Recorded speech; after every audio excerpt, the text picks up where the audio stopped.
wanted to do a little bit of mapping of the overall audience. In my mind, of course, I've been.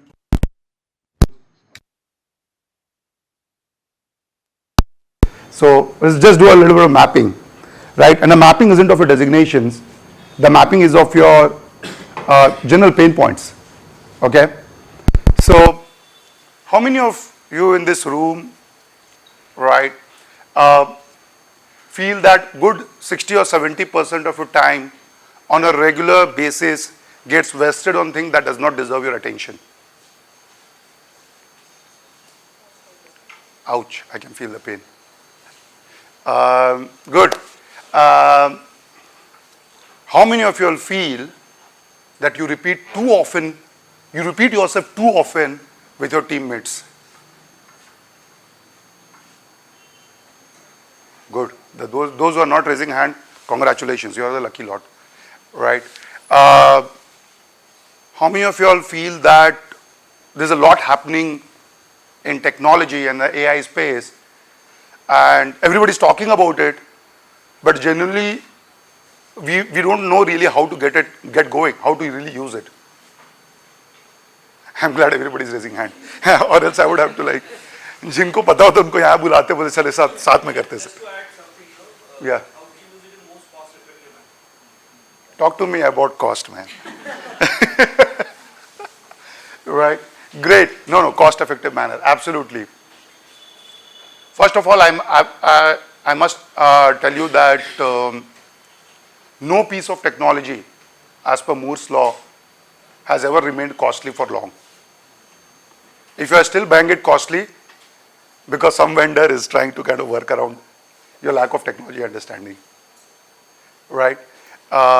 Technology cost definitely goes down, and it goes down, and that's exactly what happened even to OpenAI. With all the funding it had, suddenly DeepSeek came in, and it basically said that you could done it in like what, 1/100th of the cost, right? And suddenly the game changed. Okay. Anyway, I want to digress. So what happens is when we hear about AI, almost all of us have been talking about AI, thanks to Sanjay and Surinder ji in the, yeah. So thanks to, I'm getting your name right? Suresh, sorry. Thanks to Sanjay and Suresh for spending time giving me a lot of insights in person. There were a couple of more folks who have given us, Mr. Modak gave some feedback too, of the flows and all. So basically what I was actually trying to understand, that what is your perception of AI? And I would have loved to say that I came here completely blank canvas, but to kind of make more sense of your time, we just did a little bit of preparation in advance, okay? So most important thing, I think in my mind, is to first understand what context you're going to use it in.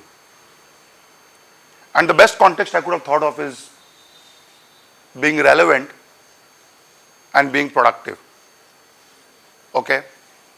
Now, being relevant isn't just important, or being relevant isn't just a thing for people in the finance domain. It's true about everybody, right? And the rule that I just wrote here, be a breakfast or have a breakfast, you would have heard it several times over, but AI makes it even more obvious to everybody. The speed at which it is creating new opportunities, right, is probably X, and the speed at which it is killing existing ones is 5X, right? So to think of this, even me, right, I'm just letting you know that I've been in this ecosystem in and out. Every single day I wake up with this fear that whatever product or whatever approach that I'm building, right, I would be like something from GPT or something from Google would come and will just simply make it redundant. That's the speed of evolution at this point. So good news for everybody is that we haven't reached there yet, where SAP is, where Salesforce is, where the decades of presence of these technologies, the level of stability and maturity these technologies have. You all would relate to these technologies a lot better, I guess. Like where RPA is for that matter, AI hasn't reached there yet. That's great. So you all are like talking about it way early in the curve. The sad part of it, that by the time it reaches it, so many people would have caught on to it, and so many people would be out of the game already, that it will come like a tsunami. It's an Armageddon waiting to happen, right? So you have to pick sides, right? And the best way to pick side is to be an AI relevant professional today. Right? The whole idea is to ensure that you know enough AI and you use enough AI that you are actually leveraging not just basic productivity of 20-30% increase. I'm talking about a monster grade productivity. You know the Ravan grade productivity, like 10 headed, right? 10 different heads working on 10 different things simultaneously. It's a monster grade productivity I'm talking about. And that's possible today, right? And that basically, if you're already there, you know, of course we get there eventually, but if you're already there, you know, you are the most wanted, right? Doing today the way we are doing it is that side of the farming. I keep telling this to my development teams that if you all are writing code, then you are actually farming like this. If you are using Cursor or Copilot, that's what it is, that's what you're doing. Right? The reason why I brought this example up, I love, due respect to all the farmers, the reason why I brought this example up, that when mechanized farming came, say, during the Green Revolution time, there was a lot of resentment in general. You would have heard of this resentment, AI bubble hai. Right? कुछ नहीं होना है इसका. Right? Government इसको criminalize कर देगी, इतने लोगों का job जाएगा. Whoever has heard about this, whoever has talked about this, I'm telling you, none of this is going to happen. No matter how much we resent a technology, it is going to come. It is going to take over. Right? There's an interesting analogy here though. Do you know this method of plowing had something which is very premium, which even machines can't match even today. What it does is, this thing actually goes deep inside the soil, brings in the more fertile soil up from the ground, right? And makes the land more fertile and more reusable for next round of cropping.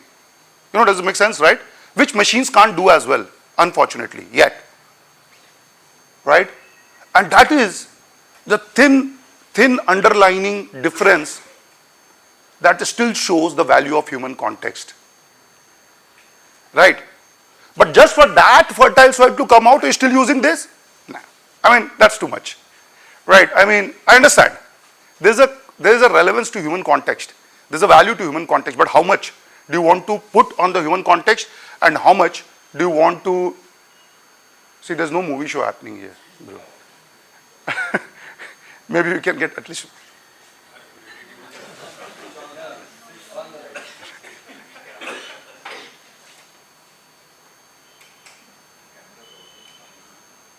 Right? So, how much of the human context has to be used for that, bringing that fertility out, and how much of the automation has to be used? It continues to be the same numbers. Right?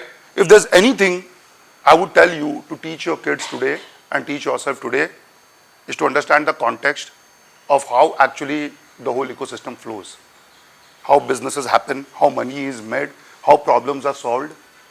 Everything else will be eventually being overtaken by the technology in some shape and form. Right? So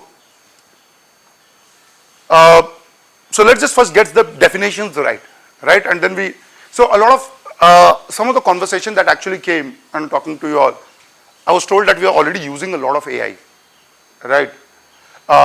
There's tons and tons of data, wo data ko hum process kar rahe hain, we are processing that data, we are actually creating extrapolation, forecasts and all of that. That is not the AI that has changed the world though. It was always there, it was a part of the technology, and it was a run-of-the-mill technology, like SAP, like Salesforce, and like everything else. And we didn't even bother having this session because of that AI. Right? That was called predictive AI. Right? Then came RPA, which is robotic process automation. Did create some flutter in the industry. Right? Did bring some amount of automation.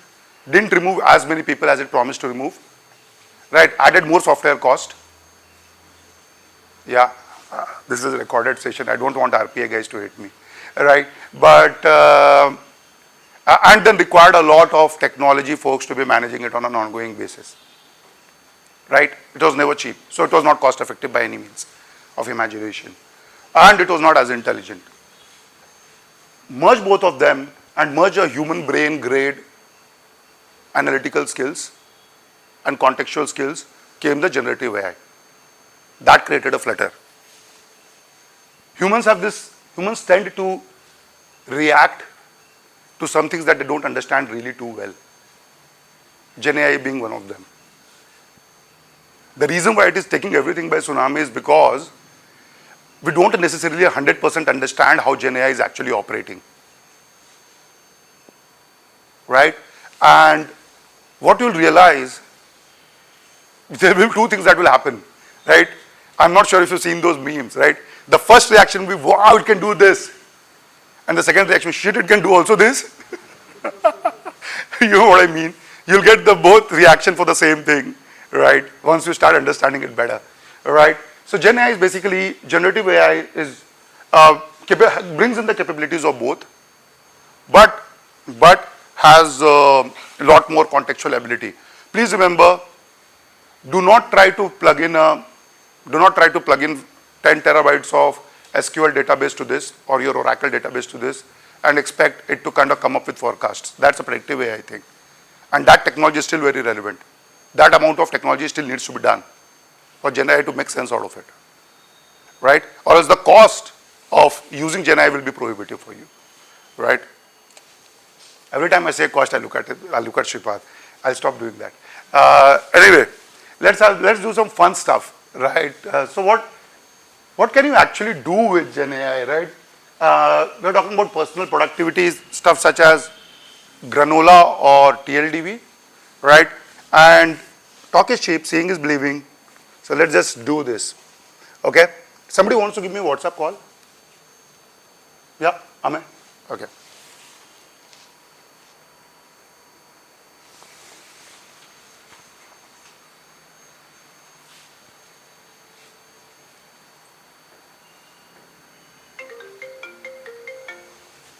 Do you see Amay calling me? Yeah, that's good. So I just take Amay's call. More often than not, I get my Granola show up because unfortunately it was shut down now. So Granola is an app basically that, even when you are, see, it's saying call detected WhatsApp. I start checking my notes. So I'm talking about Amay and I'm talking to Amay about whatever, right? And I can continue to talk with him for some time, right? And as it turns out, that if after the call gets over, what it does is basically records the whole, takes the whole meeting notes, right? I can resume it. Oh, I didn't realize. So basically, I did not start the recording, but what happens is the moment the call comes in, or any call on your Teams or your WhatsApp or your Google Meet, the moment you start any call whatsoever, this pops up anyway and starts, taking notes for you, right? And while you are also taking notes that, maybe this is AI session and I am learning about Gen AI and so on and so forth, and you are taking these notes and all, eventually what happens is once you stop recording, right, it will basically merge your notes with the recording notes and create a consolidated note for you. Right? So, I'll just kill my WhatsApp. Yeah. So if you see, and now I can share this on my Slack and my link and all of this. Right? Pretty nifty, right? I mean, the total amount of time it saves, right? And the best part is, most of our conversations at this level of management happens on call. Most of the time you find yourself on call. If there's any way you can document that and get going, right? In the rest of the world you require permission. In India you may or may not need it. Yeah, please, you were saying. Yeah, I think something similar on Microsoft Teams as well. I'm sure. Sure. Sure, Copilot can actually help you do some of these, right? If you're not logged, if you don't want to be logged to an ecosystem, then you can use, and what happens also is probably the WhatsApp calls your Google Meet calls, your Zoom calls, all of them might not get pulled up by Microsoft Teams. That's why we tend to not use anything which is run by these big guys, because then they force you to lock you into the ecosystem. Anyway, yeah. So basically, on first 10 15 minutes of every call, you just talk about personal information. How is the talk going on? How is this can AI take a note of all that also. So you have to anyway edit this, right? No. So what you have to do is you can start chatting with it basically. This is an auto note, and you can actually define what kind of prompts that you want to say. In the prompt you can say, right, get the context and remove any personal conversation. So it will only take that, right? So you can actually choose what data to be shown here, what not.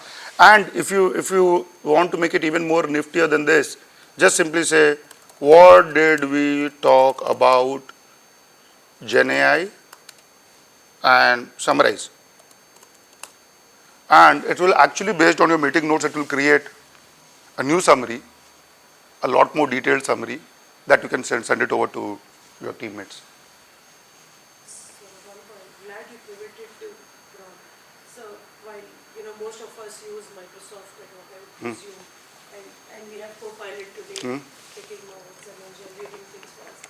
But one thing where we, as finance professionals, I struggle is prompt engineering. Sure. Well, while it's a learning journey, we're learning, but is there a way we could learn the prompt engineering? Somebody introduced me to a framework of sorts, but then daily life, how do we learn that? We'll get that. I'll have Granola to take note on that in the meantime, and then we'll bring it over. Okay, perfect. So we'll get to the prompt engineering part of it as well, right? Something like zero typing. What I didn't like is at least I had to type something here. Let's just do something more interesting than this.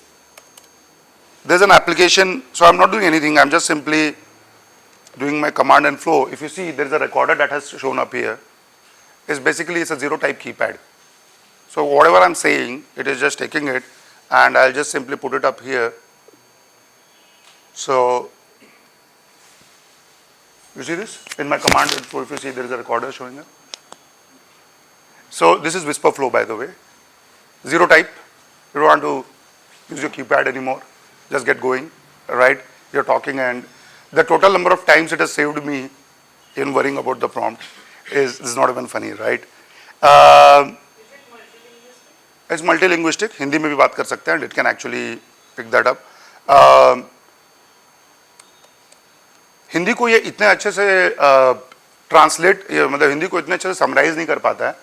Whisper Flow also has an ability to summarize notes for you, but Hindi को इतने से summarise नहीं कर पाता, लेकिन transcribe मिला जुला के ठीक ठाक कर देता है ये. I mean, it's not just Hindi what I'm from context which I'm saying. Let's say maybe German is talking or anything. Like it? One more point on Whisper Flow, which I used after your recommendation. I mean, there are many Yeah. tools where you can speak, and even Apple has and others too, but it actually also catches the sentiment, like the exclamation mark, Yeah. the question mark, and all of that very well. And even where to put that right full stop or comma, that is where Whisper Flow is creating a wow outcome. I mean, otherwise there are many text, That's right. speech text. Word dictate, right? But that doesn't do this. Right, and then it also picked up the linguistic context, if you realize, right? I mean, so I think this Whisper Flow is actually really well funded startup, and they're doing really well, but they are actually fixing this issue. And if you all didn't, was everybody able to hear Amey? Yes, yes. Perfect. Good. Then I won't repeat. Great. This deck is actually. How many of you have used Notebook LM? Heard of Notebook LM? Awesome.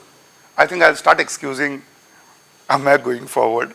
Right. We've been chatting a lot of late.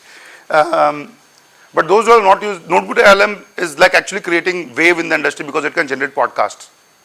Right? But it's not even funny the amount of research it helps you do. Forget the podcast. You come across these videos, like tons of videos, right? And this was like a 36-minute video, and I had literally no patience to watch it, but I genuinely wanted to know how I can use Lindy, right? So I just simply pasted the video link, and then now I can chat with the video right away. Okay, summarize it for me, right? And I can start chatting with the video right away, and it starts creating the document for me along with the references that where is this actually picking up from the transcript, right?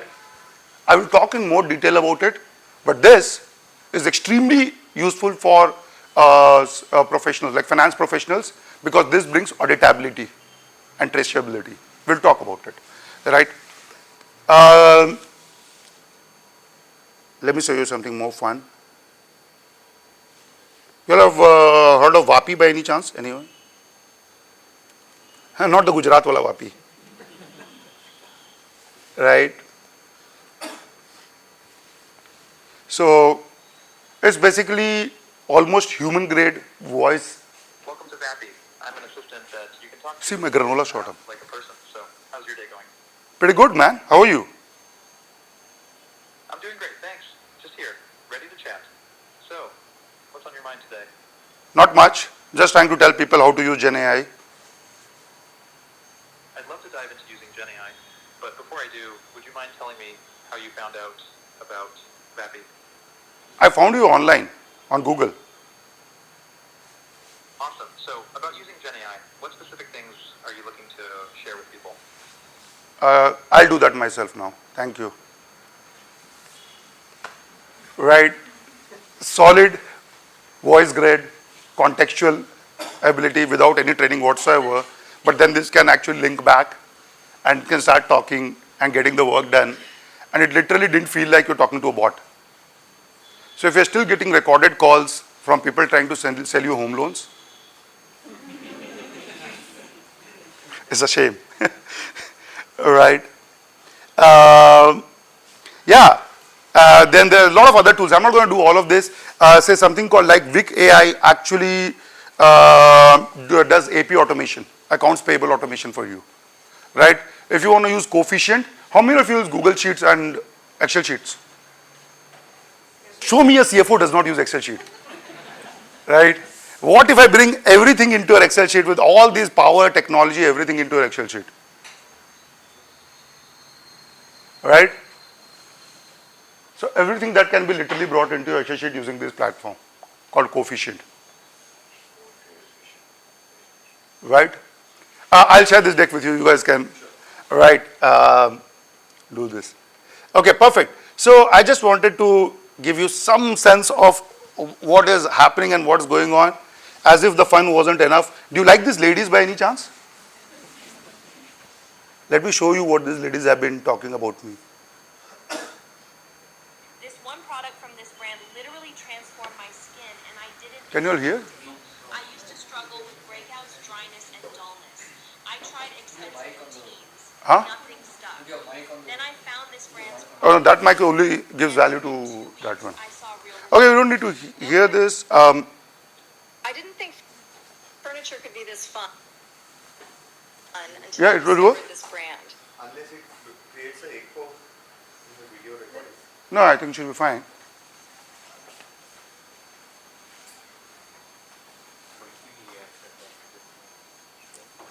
Plus, it fits my space perfectly. Okay, I let's. used to feel meh about my outfit until I started wearing pieces from this brand. Their style, effortless. Do you realize what's happening? They're all talking about a dummy brand.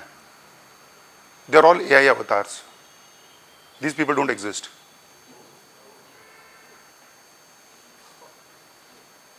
They don't exist, guys. Next time you see a social media UGC, this is user generated content.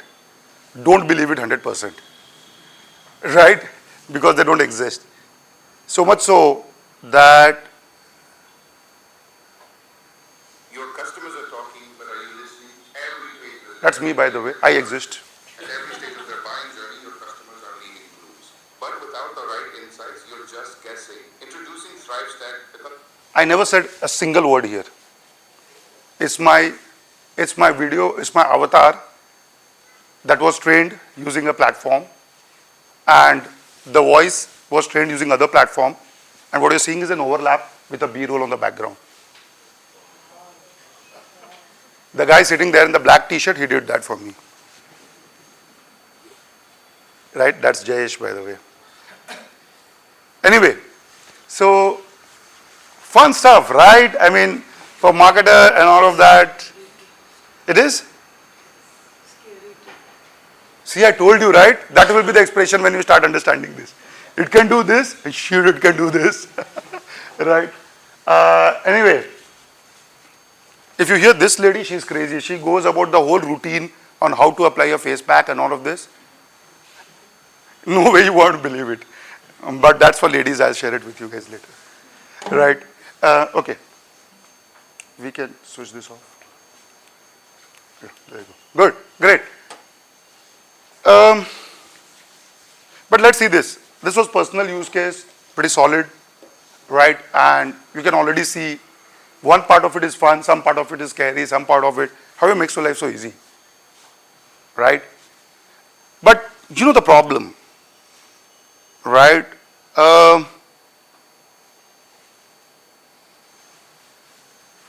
One prompt never cuts it. You know what I mean? Now that the basics of Gen AI, the fun stuff, the marketing stuff is done, let's look at some serious use cases, right? Because enough of chatting with the GPTs and co-pilots. Put it to some work, man. Let's just get it to some work, some real work, right? Something that you do on a day-to-day basis. Let's just have it do that work for you, right? The whole chatting as a behavior is called conversational AI. You're with me this far? It actually came into being since 2021, 2022. Before that, talking to internet wasn't a thing, was it? Did we chat with websites? Bots could be ignored kar dete the, right? Customer support bots. We used to ignore, right? You didn't talk to machines before that. The real chatting interface and conversational AI came into being after the GPT actually picked up. Why did they choose a chat interface? God knows. Maybe probably because it's very easy interface to start with. But whatever it did to the industry, that everybody thought AI is about chatting and prompting, which it is, but there's a lot more to that, right? So there are 8 pillars of productivity. Forget AI for a while, right? Let's just put it in a context, right? What context you would want to put these LLMs on, right? The first context is productivity. We already talked about it. I usually showed you never write your MOMs. If you are still writing your MOMs, formatting your docs, or rendering your reports and all of that again, stop it. If you all think that only saves you 8-10 minutes, multiplied by 30 times that you do, through the week. If you know what I mean, right? Even worse, having a junior guy take an MOM, and you get an MOM, instead of, and in the MOM what you get is essentially a zombie. मतलब मुद्दे की बात निकल चुकी होती है उसमें से. And then what you get, he said this, he said that, he said this, and you're like wondering, भैया करना क्या है? वो तो मिस ही कर दिया, right? I'll talk about smart people in some time, right? Second is knowledge-based intelligence, right? One thing in all of this AI, I was able to talk without me being talking about it. So just saw a video of me talking something which I've never said, was because somewhere my knowledge is getting captured, and I'll show you where, by the way, and somewhere my avatar is getting stored, of course with my due permission, right? And then it is starting to do things that probably starts replicating or cloning me in some shape and form at different places. So I don't have to be sitting and doing, if I want to start a YouTube channel now, I genuinely don't need to do much. I have my avatar trained, I have my voice trained, and I can have Jayesh for me, and then he can start doing all this videos all day long, 3 videos a day. People are like, काम कब करता है ये?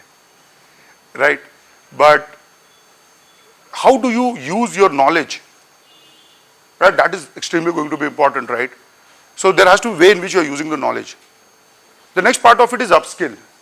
I'll talk about this.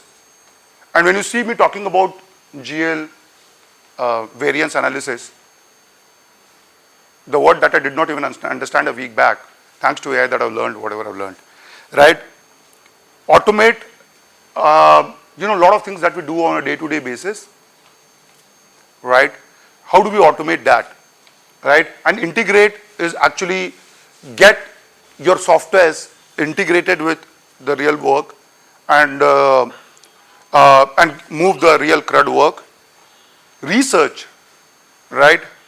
I just showed you the total number of time, the total amount of time that you spend reading probably a precedent or a latest judgment.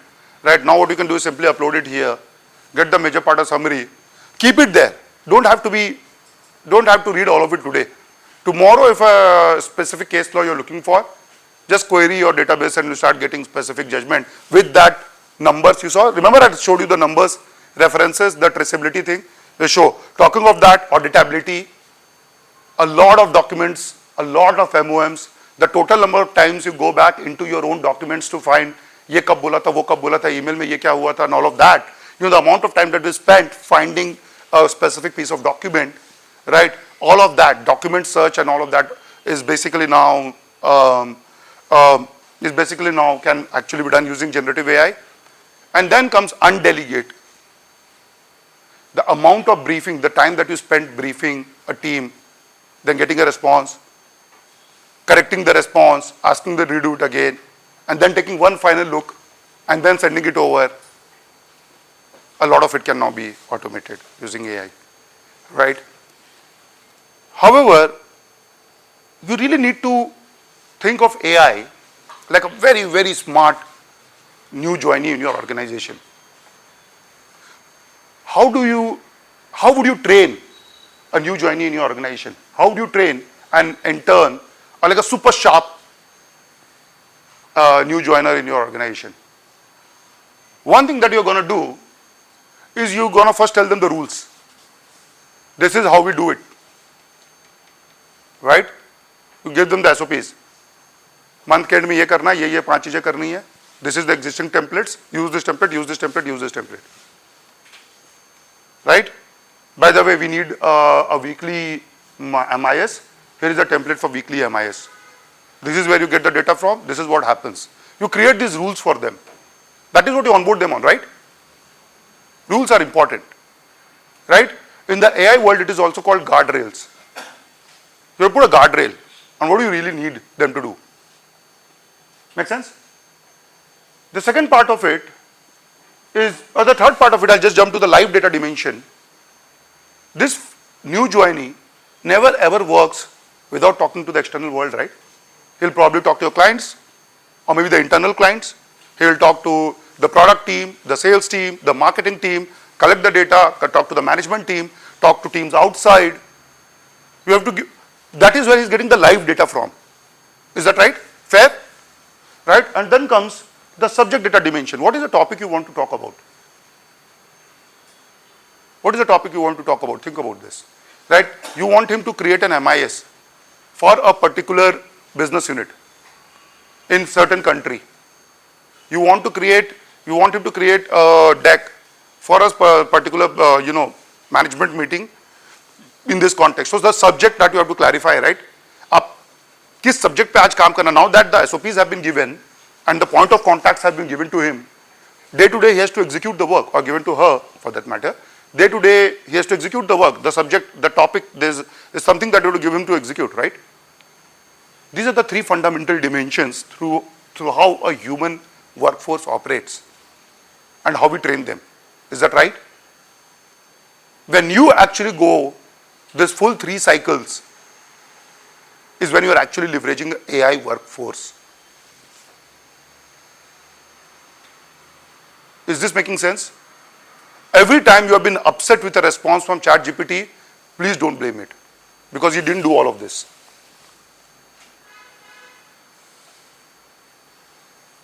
right?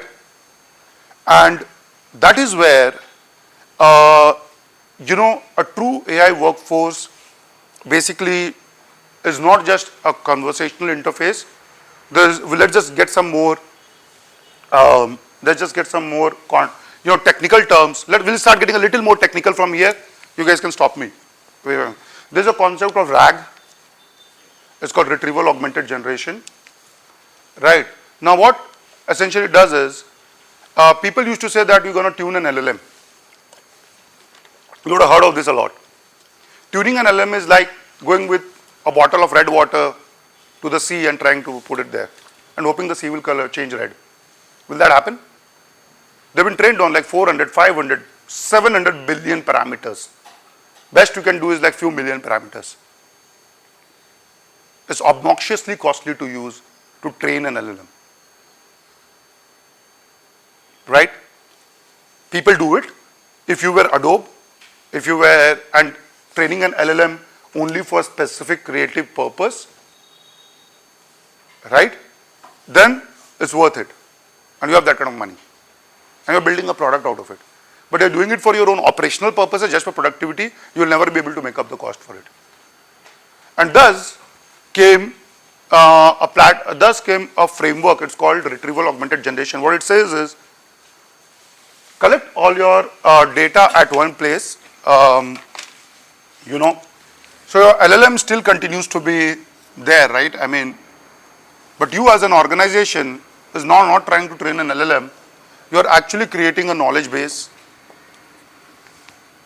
right? And that knowledge base is basically fed into a retrieval augmented generation engine, right? Now every time a user sends a query to it, what this knowledge base does, it picks up the data from RAG, packages it with the prompt and sends it to LLM.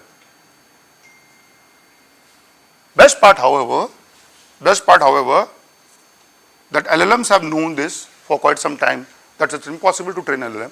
Not impossible, it's really hard and costly to train LLM. So what they've given, they've come up with the context of, they've come up with something called context threads. So once you create an agent, this is why now you've heard of agent a lot, but an agent is nothing but one context thread talking to you and giving you response in one particular topic over and over again. Over the period of time, it gets trained like that. Right? So now, even LLM is starting to learn from your data, but only as far as you're using that particular context thread, as far as you're using that specific agent. Does this make sense to a certain extent? Let me simplify this for you. You have an accountant who only deals with transfer pricing. You have an accountant who only deals with, one of your teammate only deals with like the compliances. Barabar wo certain day ko jayega and he will upload all the TDS, GST and all of this. That's his full-time job. You have somebody who only deals with MIS. The only thing they have to do, talk to all the stakeholders, get all of the data. You have somebody who only deals with vendor. Yahi karte na, you have teams. This is where the mapping actually go one step back and realize all of these are different agents that are getting trained in a specific context and a purpose. Right? Once again, the place where it gets misused is we try to give too many contexts together to one thread, and that's why you start seeing hallucination happening. Right? And we get pretty impatient about that hallucination, but I can tell you, try doing that with a human being. All the best. Right.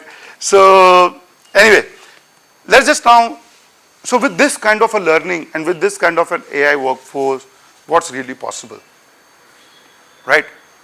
And please keep these dimensions in your mind. This is very important. Right? Your guardrails, your SOP. Right? Interacting with the live data. Remember, any LLM that you'll ever interact with is at best 6 month or 8 month old trained data. It does integrate with some third party, tools to kind of search the latest Google data and all of that. But that does not necessarily encompass the training angle to this. Right? And the last part is the subject, actual use case on which the person is working or the workforce is working on. So So remember these three dimensions, okay? So let's just think about preparing a board deck. Let's just talk about preparing board deck. How many of you have done this? Yeah, good. I'm trying to behave as if I don't know this, right? Thanks to some of the folks who have already given me some insights, right? So step one is data gathering, right? Step two is financial summary. You're summarizing all the key metrics and performance, right? And then you're doing some kind of variance analysis that what happened in the past, right? And how that has shifted. Is it good, bad, ugly, right? Then when you're actually preparing the deck, you're not going with all the Excel sheets in the deck, obviously, right? You're summarizing the key metrics, what is the most important thing. Then you're putting some kind of data visualization, right? A lot of pretty graphs, images, getting the designers. I'm not sure how many of have access to designers, but probably trying to get those graphs on Excel sheet and trying to nice drag and drop Excel sheet graphs, right? And then you do the decision slides because you have to talk about the next steps, MOM and all of that, right? That was the most important thing. And then you do the appendix. You put all the actual reference material.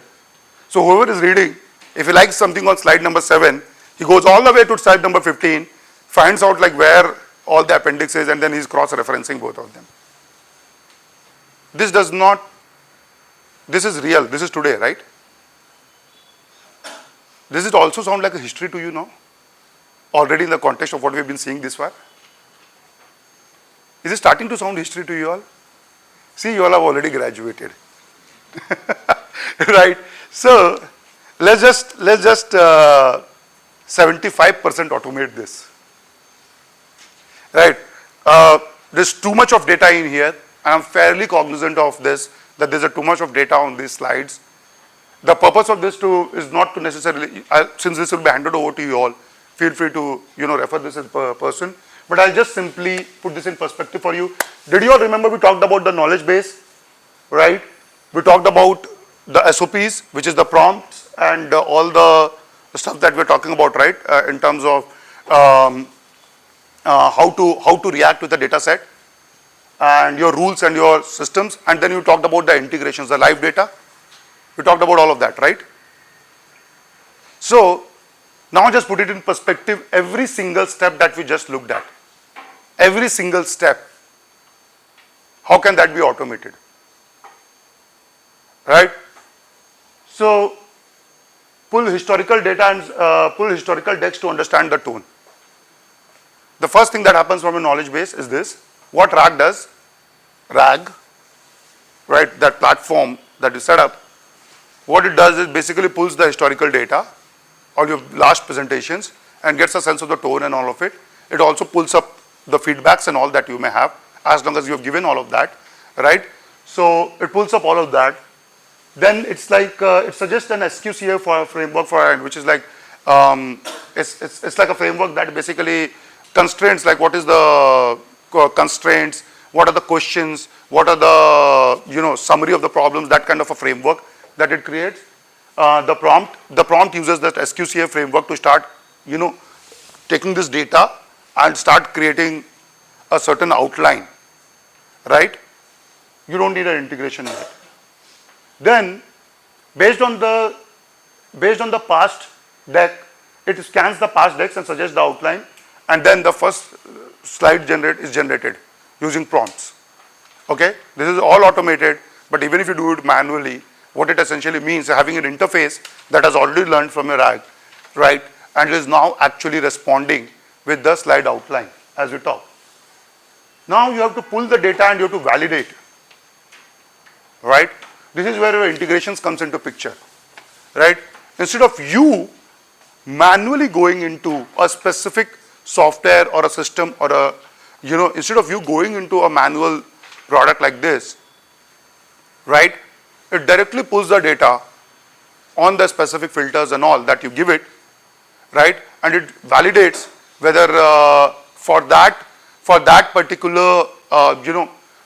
particular section, whether this data is relevant or no, and if it is relevant, then it gives you certain kind of a summary that you can put it in, right?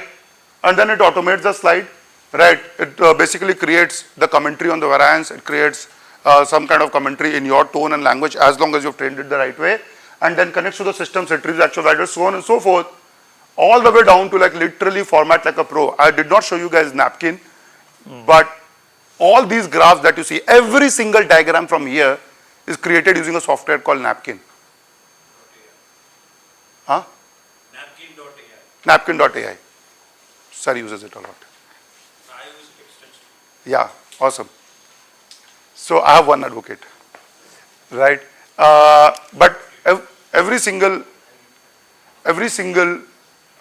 piece here, right, can be automated. And next time, you know, when I say crafting visuals or even building a story flow or sending it for review to stakeholders, a lot of it can be automated. It may not be automated, you don't want to do it, but still, even if you just leverage 50% of this, you are essentially cutting 75% of your efforts, right? Let's just talk about GL variance analysis, like a general ledger variance analysis. We will talk this in the context of creating the knowledge base. So we talked about productivity here. How can you get productivity benefit? Like true enterprise grade AI, how can it get you the productivity benefits? It probably didn't solve any new problem for you, but it just did, it just sped things up for you. Make sense? Pretty cool? Now GL variance analysis, what would you do generally in your general ledger variance analysis? You first put a threshold rule, right? Then you put your materiality filters, like ignore accounts based on a certain value, you know, I mean, say below 5,000 rupees, just ignore it. Or say 250 rupees, 350, you have those micro transactions here and there. You want to track all of that, right? You put that rule. You put some grouping rules, right? The grouping rule can be, I was told that some folks here manage 17 entities, right? But you have to now do a holding company wide presentation. How do you group all of that? Just this grouping alone would take you 3 people time or 4 people time for good 1 week. Agree, disagree? Right? So you can actually create a grouping rule,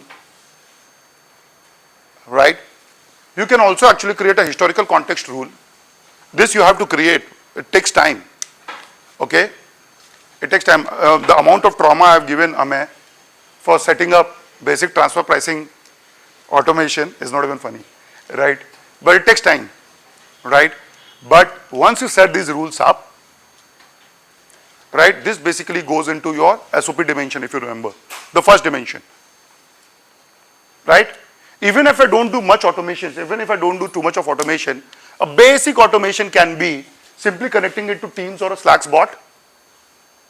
Now your team isn't asking you the question, God save you, right? They're asking the chat bot. In the bot, they're asking the questions and they're getting responses, right? You can integrate it with Google Drive, your Google data directly. You can create direct email triggers. I'm only using one dimension right now, by the way, just one dimension with basic integration, right? In the future use cases, we will see all these dimensions into play together, right? So I'm just starting one dimension at a time so that does not feel overwhelming, okay? Just this basic rules taken together, right? And you feeding the knowledge base, it essentially, you know, can do so much of work for you. You know the fundamental issue, every single platform that you use today, they're so hell-bent upon, oh, you put your company knowledge base, put your company knowledge base. But आपके company के knowledge base, in your company knowledge base, where do you have the rules? If you leave it to technology to decide, it will obviously hallucinate.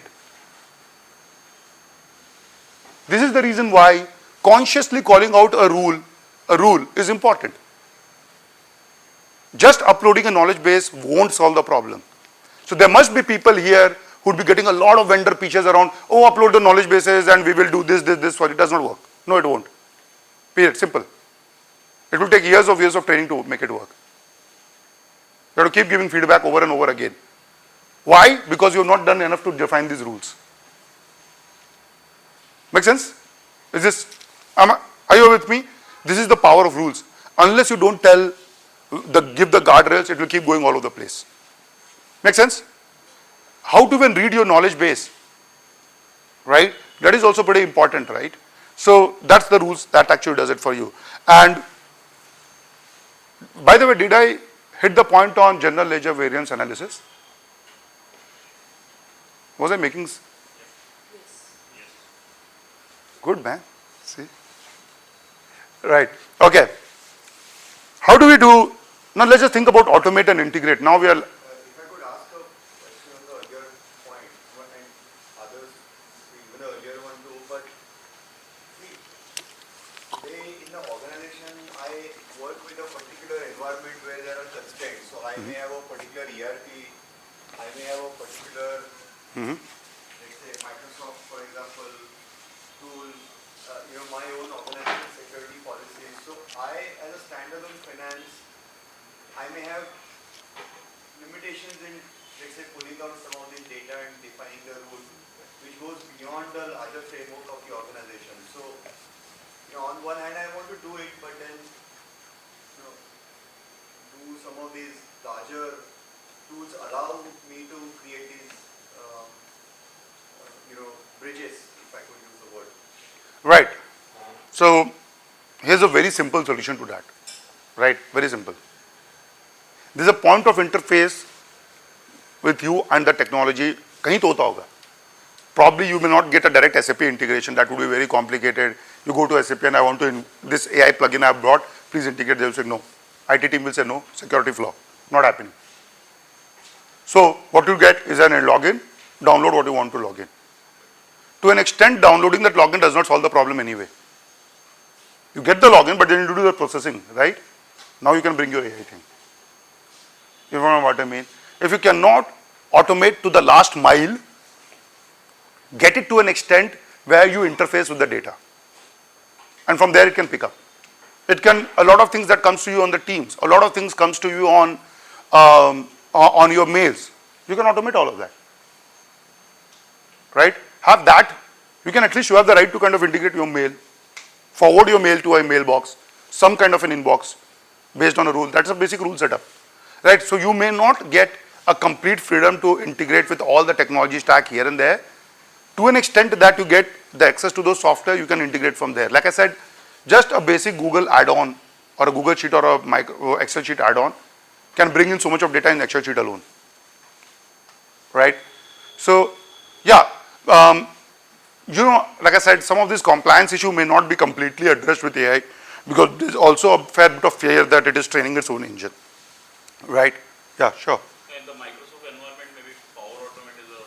Yeah, Power Automate. So Power BI, if you can start using, it's not Power Apps. Yeah, with low code, no code, some of the workflows Yep. you can define. Yep. You said like reminders, Yep.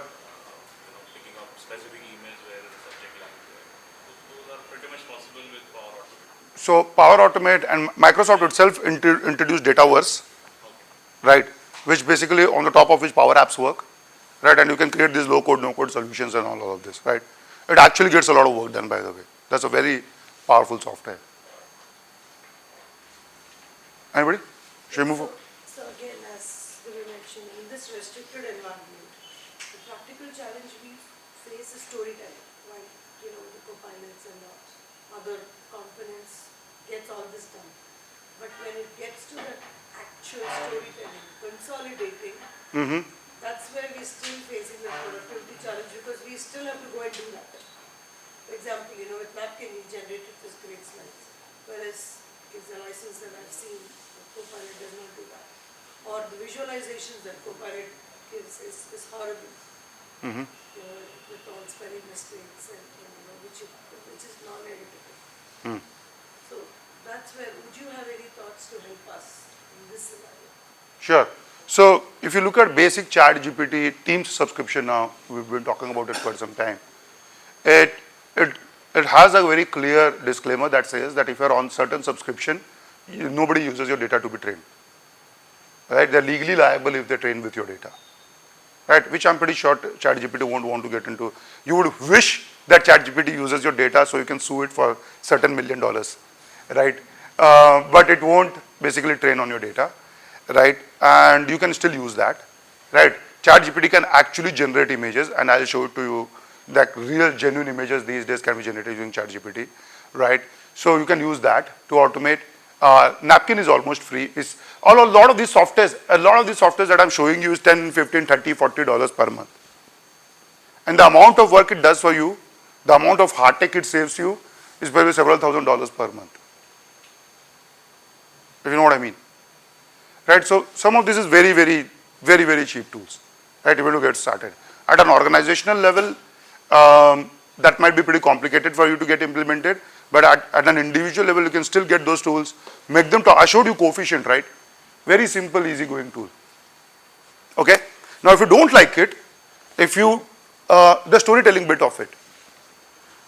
So if you don't want to put any data outside of your organization premises, there are software that helps you keep the data in your organization premises. Free software, open source, right? Like personally, I use a note taker called Obsidian. There are several note takers out there, but I use Obsidian because it stores everything on my hard drive. And I can sync it across my mobile phone and all of it using my own Google Drive sync and all of that.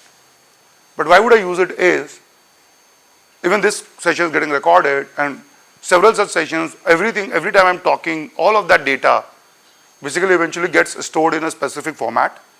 It's called Markdown format, gets stored in a specific format. It creates my brain graph. I'll show you my brain graph, right? And then when I start pulling the data out of it to create a new presentation and all of that, it starts generating outlines in the kind of outlines that I would do.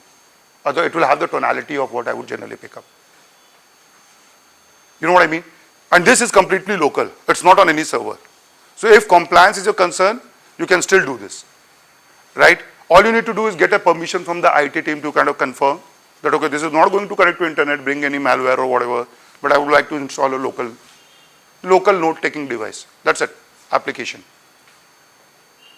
Right? It gets as simple as that. Does this make sense? Solve certain kind of problems, and other kind of problems like, that we just talked about, that, we don't have the permission to integrate. It will not be solved. You know how much time it took organizations to move out from Internet Explorer? Any guesses? Till Microsoft gave up on it. Agree? Beat that level of laggards.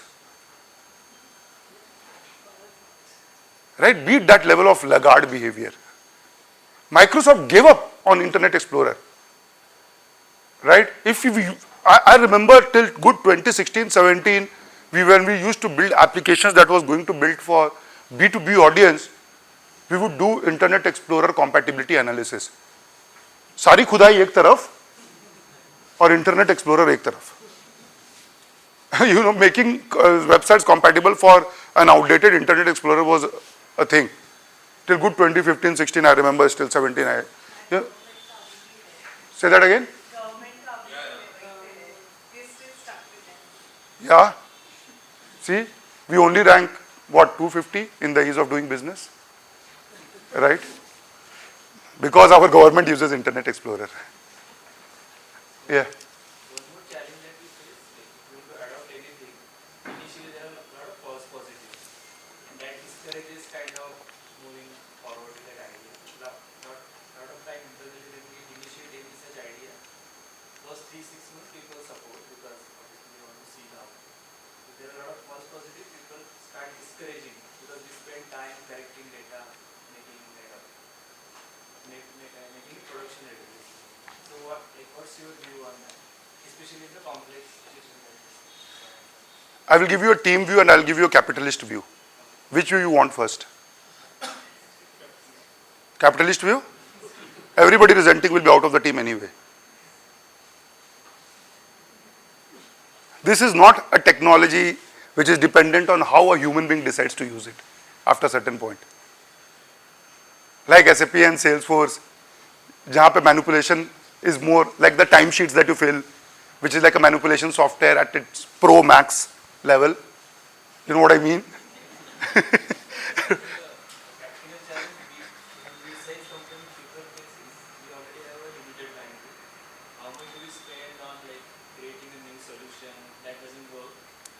Timeline to which we can stretch it and then you go back and start doing the That's right. That's right. And I'm telling you that this revolution that is actually happening, one slide will be about being undelegating. I did talk about undelegate, right? Because of this, right? People keep going back to the older technologies or older ways of doing because they love to revert back to the comfort zones, right?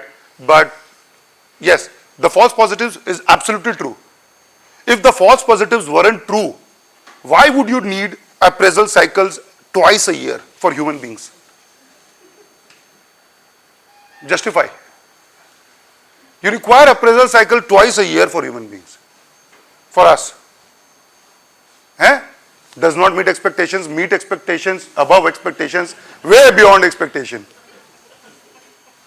You don't want to do with technology, right? We do it with the teams, right? Welcome to an era and an age, probably that may be irrelevant. The bell curves as we know it will change, right? But it is as good as, I mean, the beginning will always be very, very wonky for any technology, no matter how much. I'm also a sales guy, by the way, so you got to take it with a grain of salt, right, what I say. But no matter how much rosy picture I put, the beginning will always be wonky. It will take time to train, and then once it starts waking up, you will start loving it. But I'll tell you what retains this technology, and this is because somebody using it for last 3 years. Those, the shine of brilliances in between all the mess, sometimes it comes up with the responses, you're like, oh my God. Those brilliant movements that happens, right? You're like, okay, this is getting there, not there yet.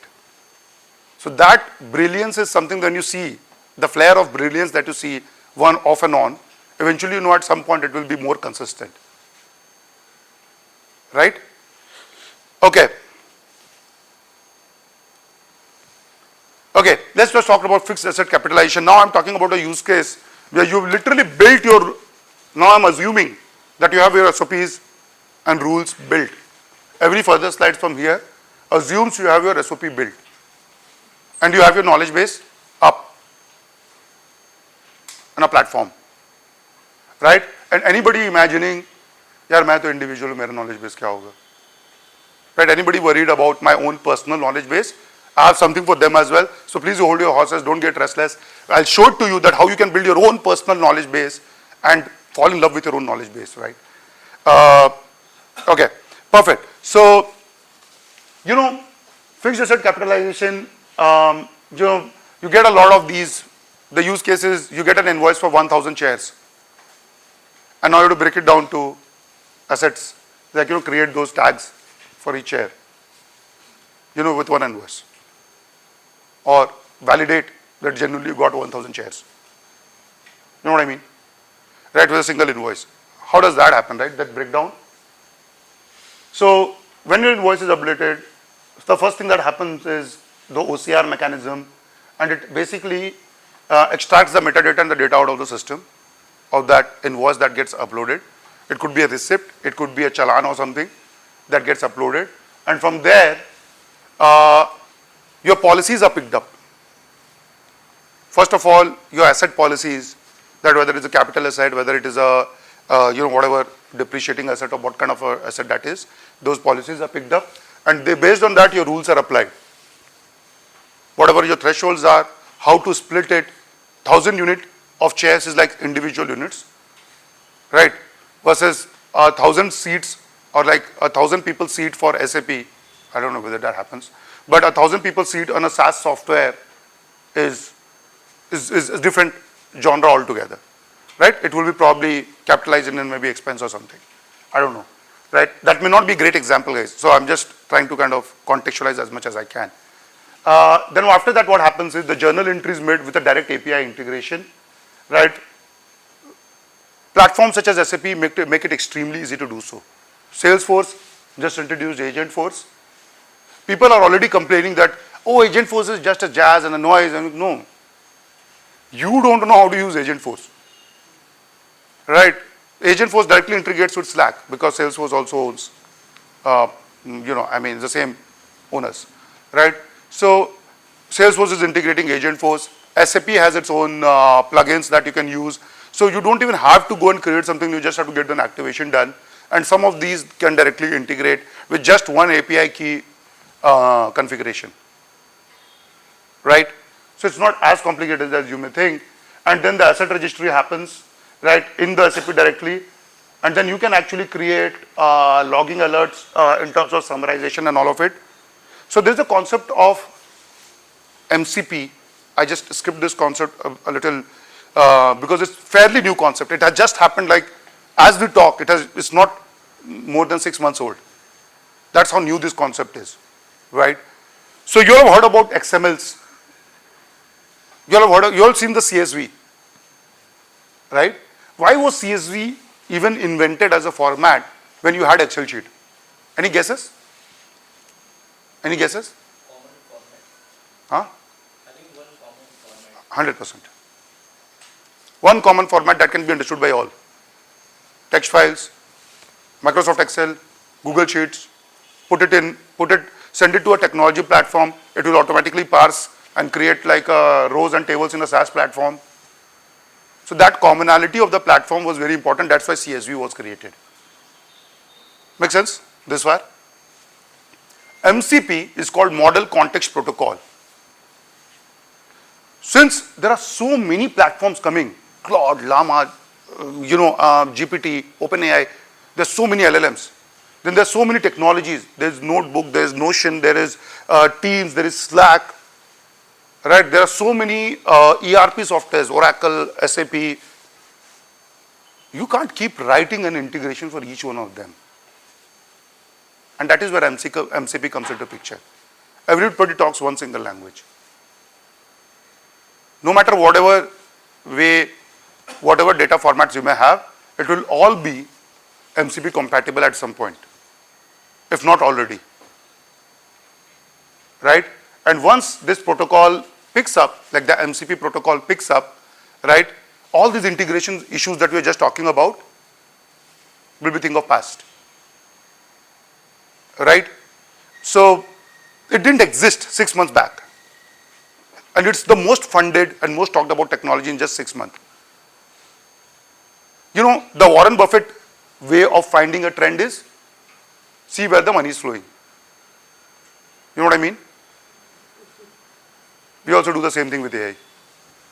So many technologies. How do we keep a track? You know which one is getting actually funded. Right? So, and trust me, technology pays more than stocks. You just need to know how to invest in it. Right? Anyway, we'll talk about auditability. This is my credit card statement for 12 months. I'm sorry there's not enough data, more data than this I can show you.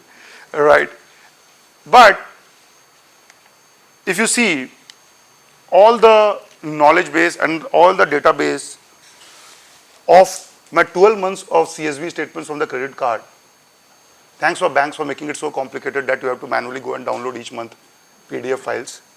Talk to me about it, yeah. So,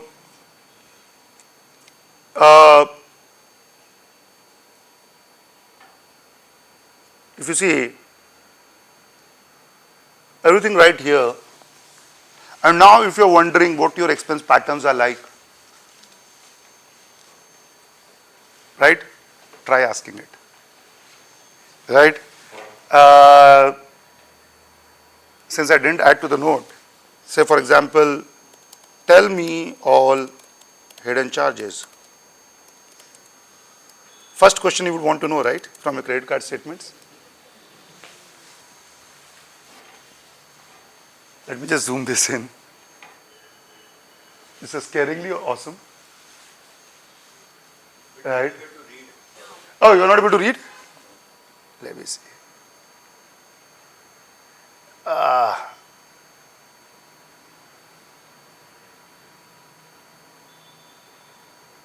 Amaya, what do you want to read?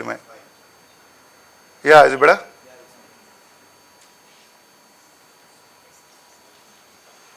Right? And it's giving me the traceability, which account, who did it. You love it, guys? Right? DCC, because I do a lot of, subscription purchases online, right? So every time a Forex card hits, Forex payment hits, like, $10, $20, $30 kind of a thing hits, it basically gives the list of all of those purchases and all of this, right? And then I will ask it to, can you tabulate it for me?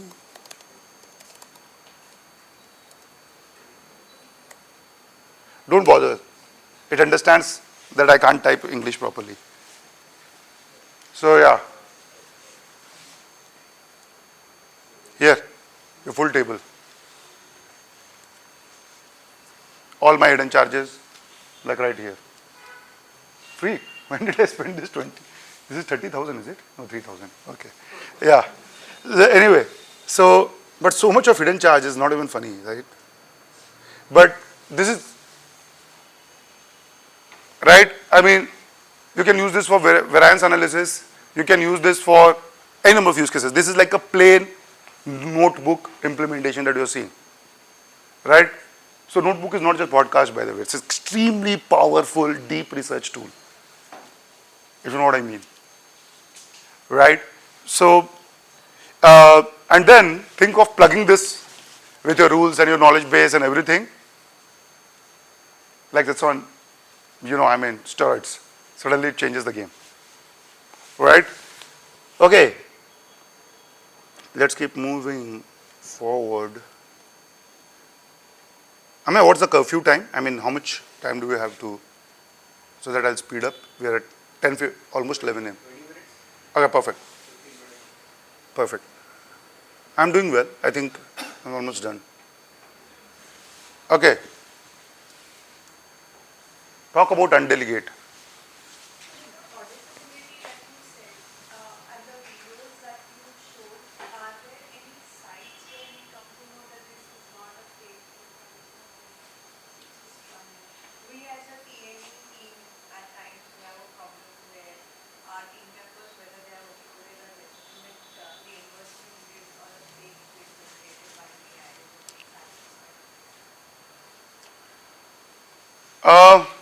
You'll get mixed responses. It will get better over the period of time. But the way to kind of do this is, again, I go back to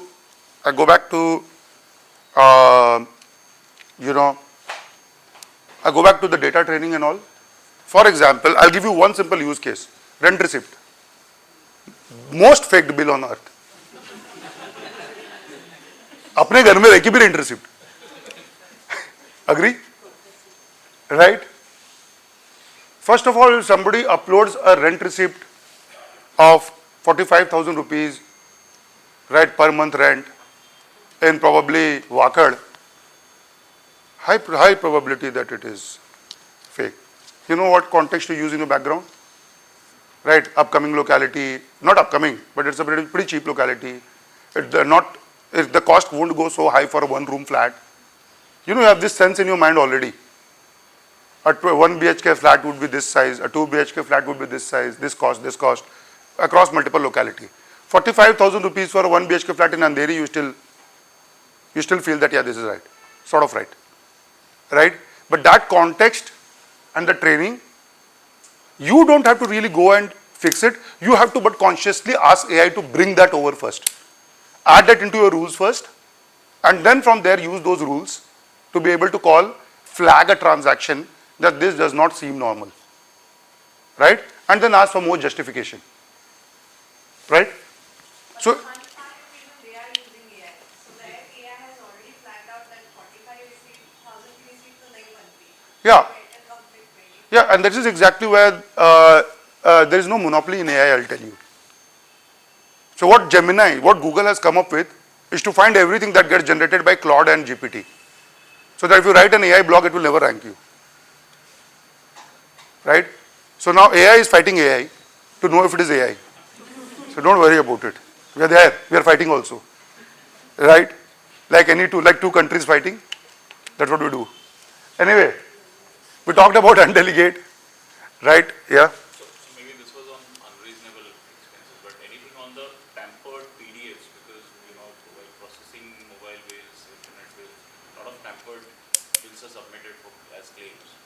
Any way to... That's very easy to do. Okay. You can actually change the digital signature if you change it. It can get, if you tamper a PDF using Figma, there's only 4 or 5 software you can use to tamper it. Right? Not all software can tamper PDF properly. Because the team is processing, say, mobile bills for the whole employees of the company. Right. So, easy way to identify is this. You can get it from the metadata. What you can't change, if I get a standard bill from Vodafone or Jio, right, it is not generated using Figma and Adobe. 100%. You can get the metadata of the source. And that's absolutely hidden in every single, what people don't realize that when they are tampering it and they're saving a copy of it, the metadata is stored and also the modification date is stored. Sure. Okay. So we'll talk about payroll JV posting automation, right? I'm an entrepreneur, guys. And this, I've seen like 15 years back and I still keep this screenshot with me. So one day when I make my resume, I'll absolutely put this as a marketable skill. That dealt with so many stupid people is not even funny. Right? I mean, how many CFOs here, I have not been even CFO and I've been the part of those fights, have been fighting with the HR team all day long. Right? One Tom and Jerry group. Right? And almost a single reimbursement claim goes all the way up to management wherever they are. Isko time se reimbursement nahi mila. My team motivation went down. He didn't get reimbursement. The account guy does not know how to talk to women. He almost always gives back and says, it's not my job. And your account guy, they will come and start crying. Sir, इनका रोज का है ये, दिन भर में 50 लोग आते हैं, आप मेरा देख लो message. Happens? Yes. Happens? Right? See, I'm not even a finance guy and I know this. Right? Because it kept getting escalated to me, right? In whatever company I was running. Anyway, how about taking so much of people component out anyway? Get your account guy out. Get your people component out. Get your HR out. And let the employees and the vendors go and upload their JV directly through the Teams or a Slack, wherever they can. It will go through the rules, allowed, disallowed, right? Get tagged automatically, and, come to you in a sheet to approve or disapprove for review. And if you're feeling lazy about that, just upload that sheet into another AI platform to see which one would you want to approve. Right? So this is the whole flow. Like you can do payroll vendor files, internal HRMS, employee reimbursement logs, all of it. So all of this can be using an API system, like basic integrations. It can be uploaded for the data ingestion. Then your logic and the SOPs actually gets done. It actually maps the employee, which company, which entity, what are they working for, which team are they working for, which project they are billed or not billed against. All of those details, file structure. So a developer claiming a travel reimbursement bill is generally flagged. Sales guy, you understand. But a developer claiming it gets flagged. Right, now you have to match it that was there an actual travel on the on-site client location for whatever reason. Right, so those kind of stuff that actually gets in. Then you put it into your general ledger heads, your drill down. This is where all the data actually comes to your approval interface, which could be like a simple chat interface or an Excel sheet interface. And once you approve it, the general entry is made directly using the integrations. So entry type, you can also create the entry type. It is one line or the multiple entry type, like multiple lines it should create. You can create tagging, that what entity, what cost center it should actually tag to, and you can also create which general ledger it should actually go into. Sorry? What tool are we using for this? It's a combination of tools. One tool cannot do all of this. You have to, like, I showed you Coefficient for example, right? One tool cannot do all of it. Right? You have to integrate some of these tools. For knowledge base, you have to integrate certain kind of tools and so on and so forth, right? But think about this. Practically, even if you're not able to integrate all of the full ecosystem, knowing to an extent that what can be integrated, number one, itself creates a mindset, itself creates a forward-looking mindset, number one. Number two, then you start automating whatever part you can automate, right? Most of these automation interfaces, if you see, are either integrated with your Teams or integrated with your chat interfaces or integrated with the sheets. So the work happens where you are. Unlike the previous pieces of technology for which you had to log in into an SAP interface or a Salesforce interface, here the work has come to you where you are already comfortable with. Your chat interface, your Excel sheets, your mobile device, right? Or a WAPI kind of an interface where you're just talking to it, discussing with it, and it is automatically doing the work for you. Does this make sense? This is why this is starting to become so disruptive, because it is actually penetrating into our day-to-day behavior, right? But with this kind, just imagine this. Your regular team, your internal customers, not having to talk to anybody from your accounts team. The actual bizarre happens when not so great at communication skills account team members, they start talking to not so great at communication skill development team, and then the clash happens. How about just taking all of those conversations out? Right? We talked about, I just showed you how you can research, right? Yeah, go ahead. One question or doubt I have. This would simplify the entire processing part, but possibly for the approval it would still require human interface. Of course. Everything that I just said still has that factor of that flow that I showed you in the beginning. That's the underlying principle. Your context cannot be changed. Right? This is why people thinking that AI will replace, it's not getting there anytime soon. Because Elon Musk does not want to get replaced himself. Or neither Sam Altman, if you know what I mean. Right? So, in a simple term, that unless you look at it once, the data, before you approve, because there's a materiality to everything that you all do, right? Unless you look at it, it cannot go through. And even if it went through, even by mistake, the rollback is easy because it's so auditable and so traceable.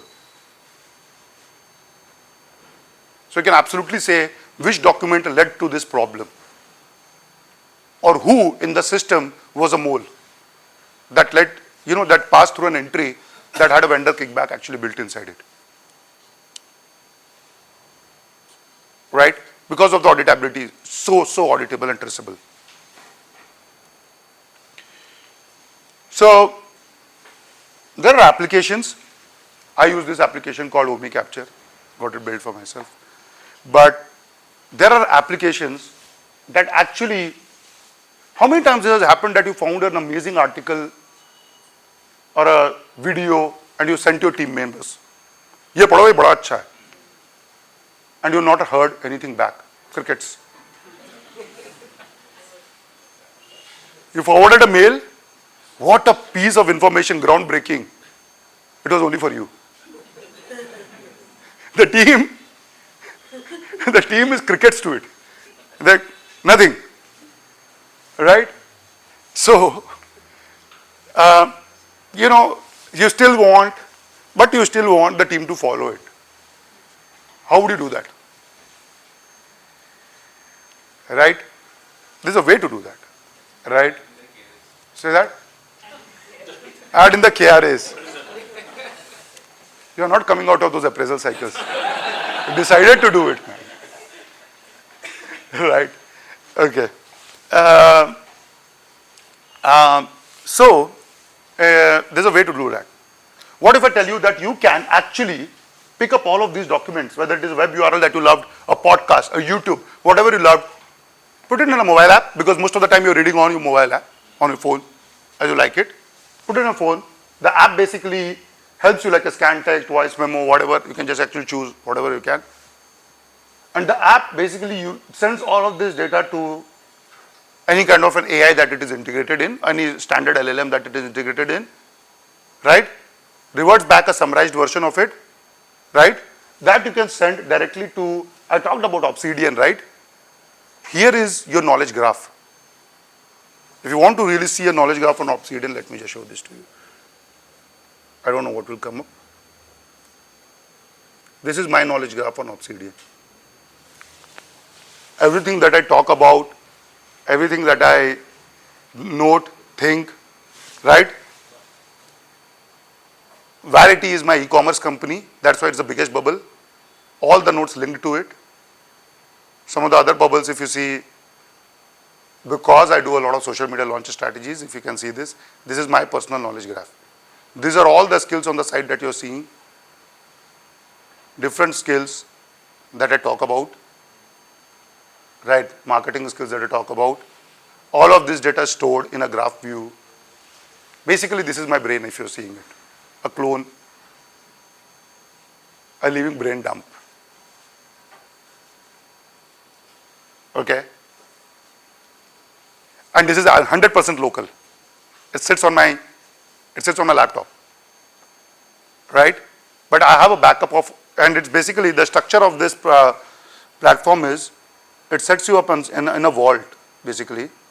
So if you see, this is the vault here in here. See, I can manage vaults. Can you see this little small thing right here? I can manage vaults. So I can create multiple vaults of my data. So you can have your office vault separate, your personal vault separate, and you can manage and maintain it. So in case you think you cannot build your own RAG, this is fastest, cheapest way of creating your own knowledge base.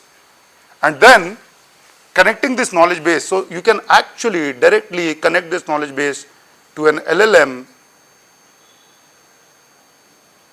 and you can make it do the job.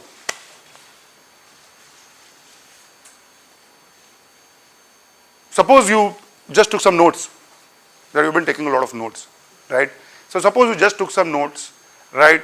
Those notes, and you want to create to-do out of it, just simply take those notes, it OCRs, the application has the prompt that basically formats into to-do format, integrates with Todoist, and you already have it. That Google Drive, you see this Google Drive integration sitting right there.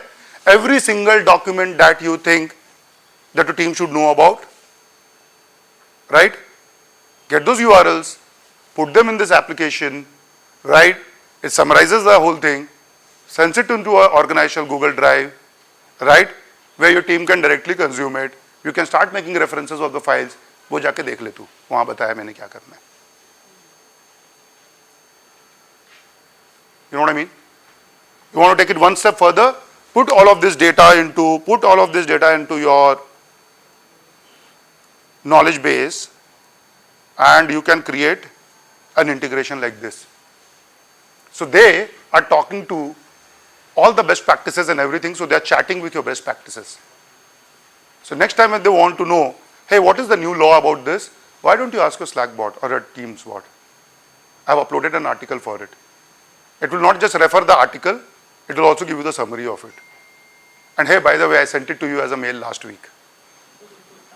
You know what I mean? You guys love the use case? See? Awesome. Yeah, let's just talk about upskill. We just talked about a lot of these flows.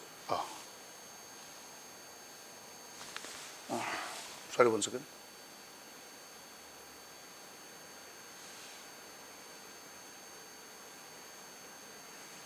Yeah, let's just talk about upskill.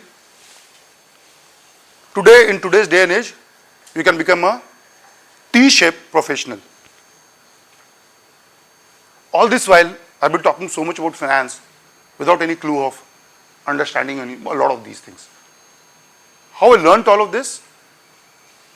It was just a week's time. You know, a lot of call transcripts, a lot of data that I gathered. Thanks to Amay for helping me collect all of that data.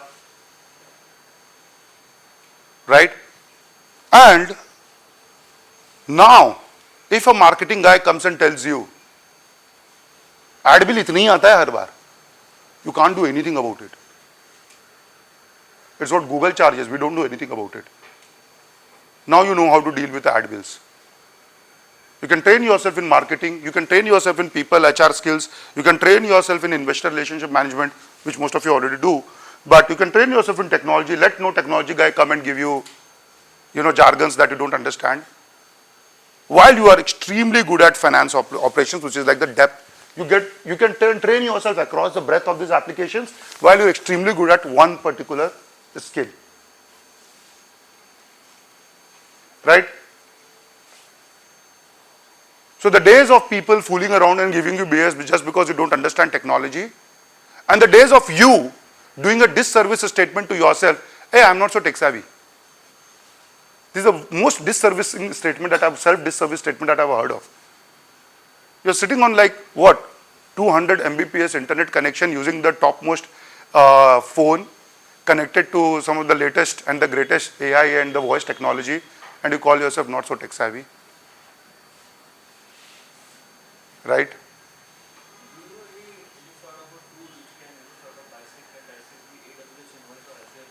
Yeah, of course. You can go to an extent of day by day breakdown at which days it went up and why it went up. Azure